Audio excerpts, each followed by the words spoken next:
சங்கீதம் 21:1 வாசிங்களா. கர்த்தாவே உம்முடைய வல்லமையிலே ராஜா மகிழ்ச்சியா இருக்கிறார். கர்த்தாவே உம்முடைய வல்லமையிலே ராஜா மகிழ்ச்சியா இருக்கிறார். உம்முடைய ரட்சிப்பிலே எவ்வளவாய் களி கூறுகிறார். உம்முடைய ரட்சிப்பிலே எவ்வளவாய். இயேசு கிறிஸ்துவை குறித்து சொல்லப்பட்ட தீர்க்க தரிசனங்கள்ல இதுவும் ஒன்று. அவர் சொல்லுகிறார், உம்முடைய ரட்சிப்பிலே எவ்வளவாய். ஆமாம், தேவனுடைய திட்டங்கள் ரட்சிப்பின் காரியத்தை ஏற்படுத்துவதில், தேவன் வைத்திருந்த திட்டங்களை நிறைவேற்றுவதில் தேவன் எப்படி இருந்தாரா, நம்முடைய ரட்சிப்பிலே எவ்வளவாய் அவர் அப்படி பார்க்கிறாரு. ஆமாம், தேவனுக்கு சமமாக இருப்பதை வாசிக்கலாம். பிலிப்பியர் 2:6.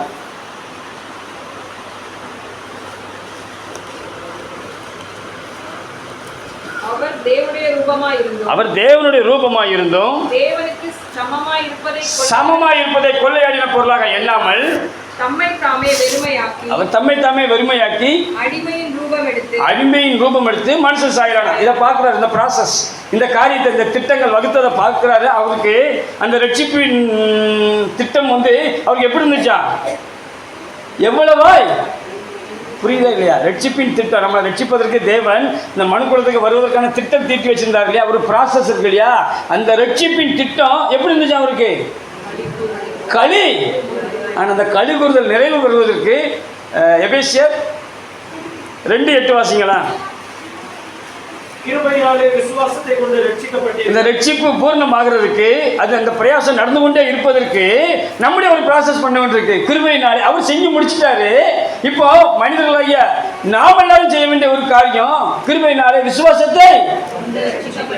அப்ப ரட்சிப்புக்கு பிரதானமானது தேவன் செய்த காரியமும் நம்முடைய, புரியுதா, விசுவாசமும்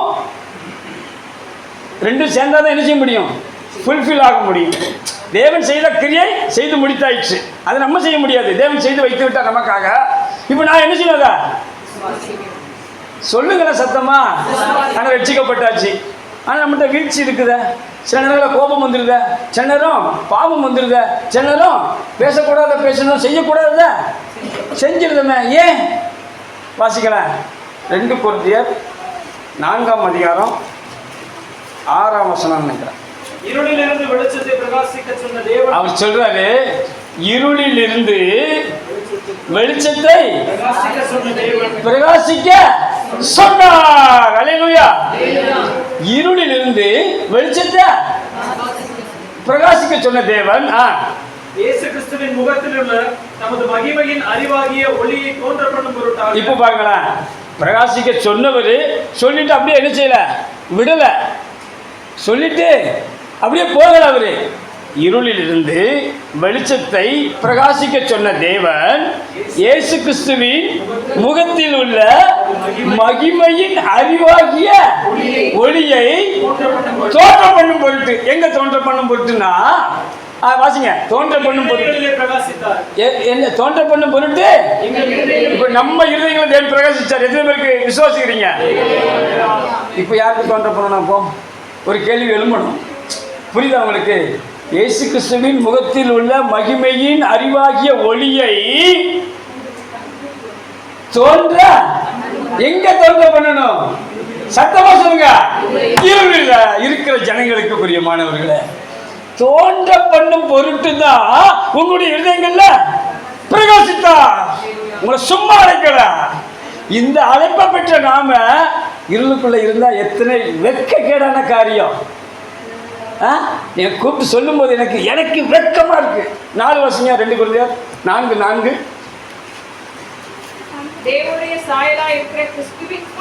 இல்ல அப்போ 2 அந்த ரங்கமான வெட்கமான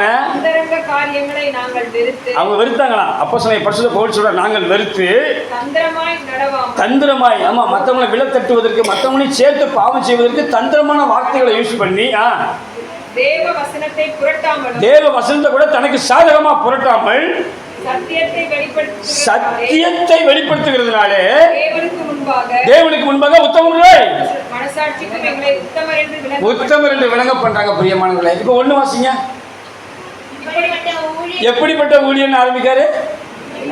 அப்பாவுக்கு முன்னாடி ஏதோ சொல்லி இருக்கிறார். அப்ப முந்தின வசனத்தை வாசிங்க.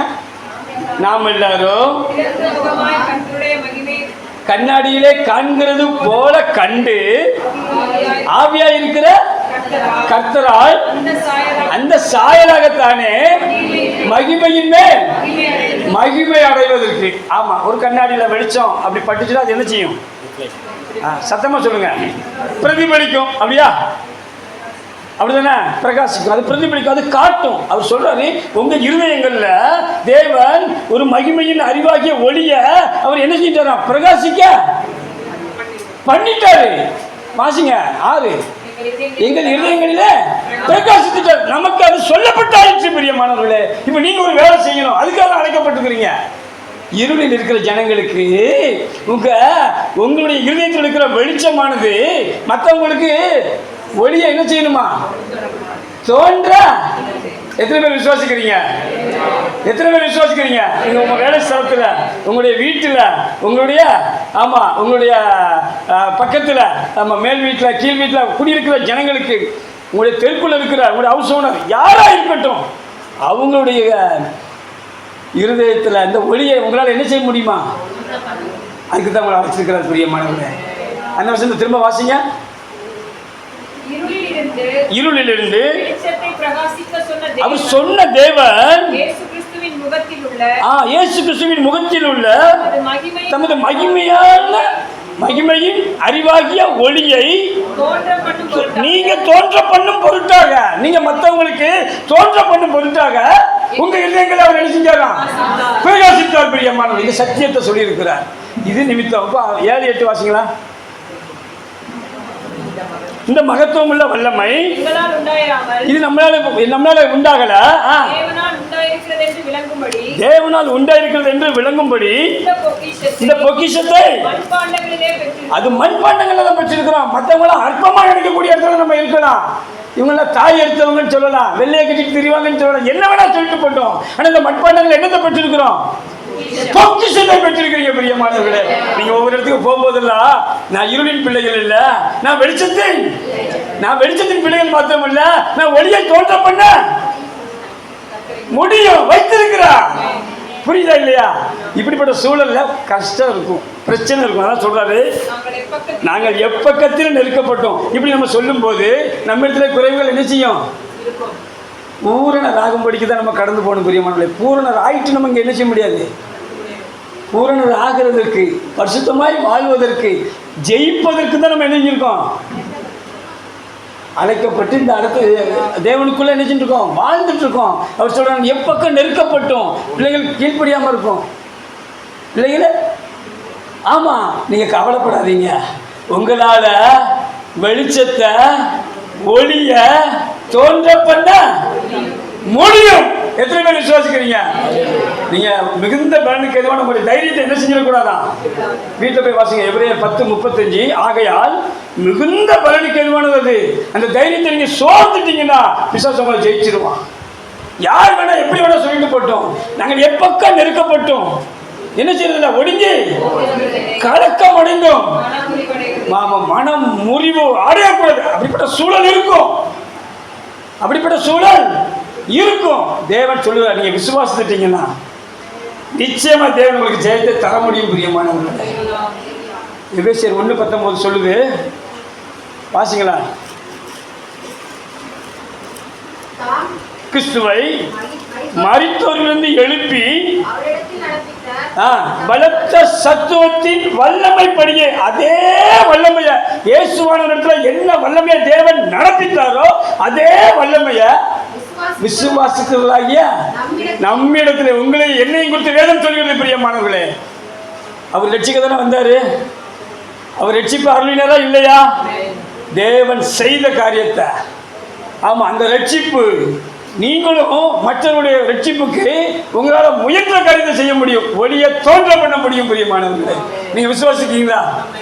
இன்னிலிருந்து நீங்க உங்க வீட்டில், உங்க குடும்பங்கள்ல ஒருவேளை விக்கிர ஆராதனையில் இருக்கலாம், அல்லது ஆர்சி அந்த பேக்ரவுண்டில் இருக்கலாம், அல்லது துணிகரமான காரியங்களை கூட செய்து கொண்டு இருக்கலாம். நீங்கள் கவலைப்படாதீங்க. ஒன்று மட்டும் ஞாபகத்தில் வச்சுக்கோங்க. தேவன் வாக்கு உரைத்தா. 89:34 சங்கீதம் வாசிங்க.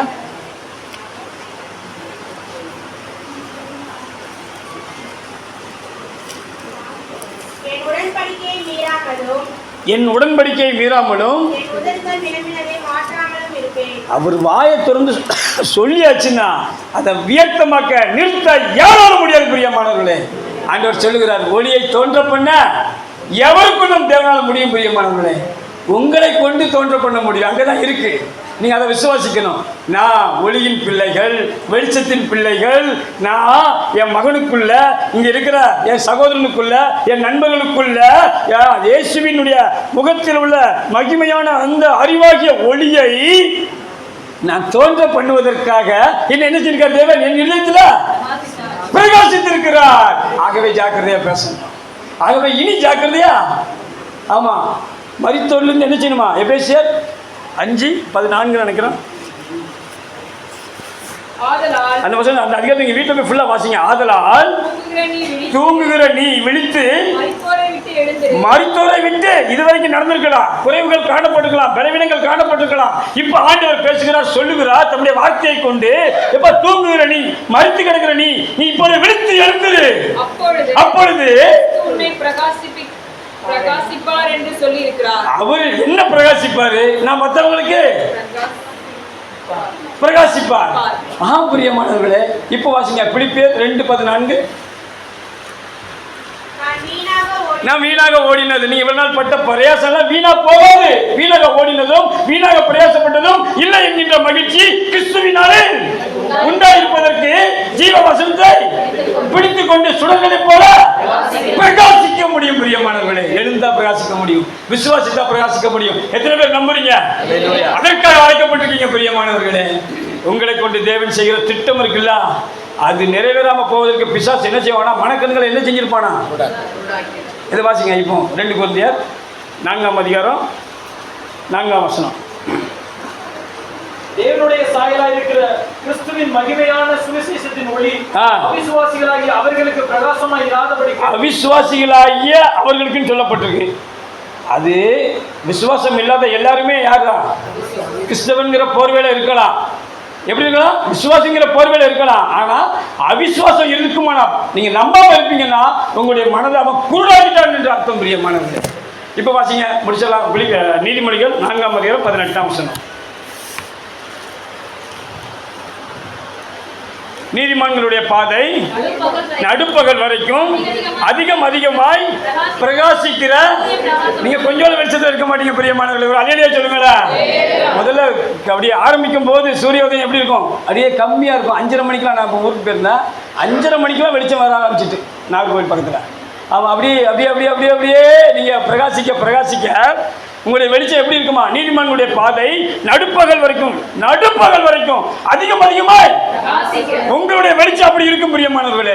அப்படிப்பட்ட கிருபையை தேவன் கேட்போம், வாஞ்சிப்போம், தேவன் தருவார் என்று விசுவாசிப்போம். தேவன் அப்படிப்பட்ட கிருபையை நமக்கு தந்தரல வர்றாங்க. தேவன் கொடுத்த நல்ல சங்கீதக்காக தேவனை சோதரிக்கலாம்.